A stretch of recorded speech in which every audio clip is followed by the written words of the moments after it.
जय श्री राम।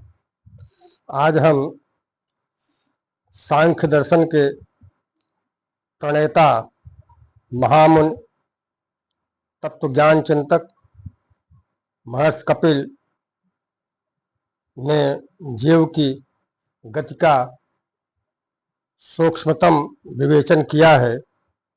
जब माँ के गर्भ में जीव आता है उसकी गति कैसे 9 महीने व्यतीत होती है, उसके विषय में जो उन्होंने बिना किसी विज्ञान के समय, बिना किसी विज्ञान के सहायता के उन्होंने जो वर्णन किया है, जरा उसके ऊपर ध्यान दिया जाए।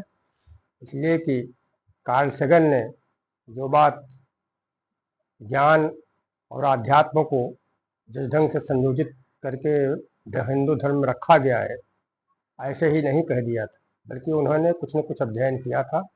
उस आधार पर उन्होंने कहा था। इसी विषय पर हमारे महर्षि कपिल मुनि का विचार सुनिए।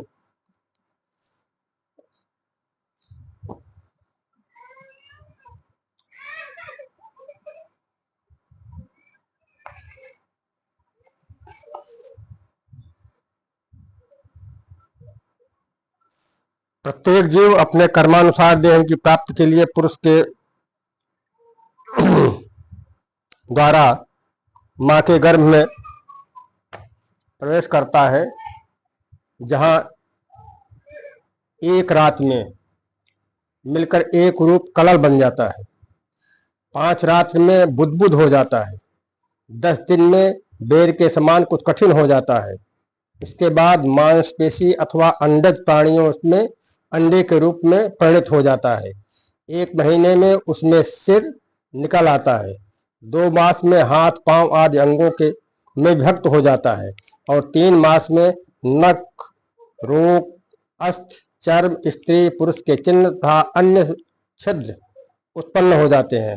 4 मास में मांसाद 7 धातुएं पैदा होती हैं तथा 5वें महीने में भूख प्यास लगने लगती है और 6ठे मास में झिल्ली से निकलकर लिपटकर वह दाहिनी कोख में घूमने लगता है, जिससे माता के खाए हुए अन्न जल से उसकी सब धातुएं पुष्ट होने लगती हैं और जंतुओं के उत्पत्ति स्थान उस जघन्य मलमूत्र को गड्ढे में पड़ा रहता है, जिससे क्षण भर में वह अर्चत भी होने लगता है, अचेत भी होने लगता है तथा माता द्वारा खाए खट्टे मीठे कड़वे आदि उक्त पदार्थों के स्पर्श होने से उसके शरीर में पीड़ा होने लगती है।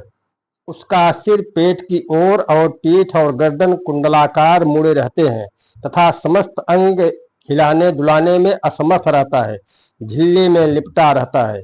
इसी समय अदृश्य को की प्रेरणा से उसे स्मरण शक्ति प्राप्त होती है, जहाँ सभी जन्मों के कर्म उसे याद आने लगते हैं, जिससे वह बेचैन होकर उसका दम घुटने लगता है, जिससे उसे अशांति होती है। 7वें महीने में उसे ज्ञान शक्ति प्राप्त होती है और अपनी दयनीय अवस्था पर दया की भीख मांगने पर विवश हो जाता है कि इस बंधन से किसी प्रकार मुक्त मिल सके। इसी हालत में 3 महीने के बाद 10वें महीने अधोमुखी प्रसव काल की वायु बाहर आने के लिए उसे गर्भ से धकेल देती है, जिससे बालक सिर बल गिरते समय कष्ट से सारी स्मृतियां भूल जाता है, क्योंकि श्वास गति रुक जाती है और गर्भावास का ज्ञान भी विनष्ट हो जाता है और विपरीत गति देहाभिमान रूप अज्ञानी दशा में वह रोने लगता है।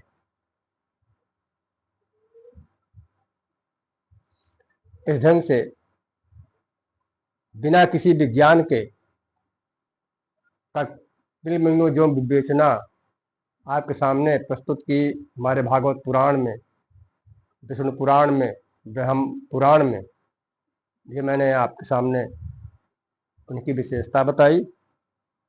और आज के लिए इतना ही।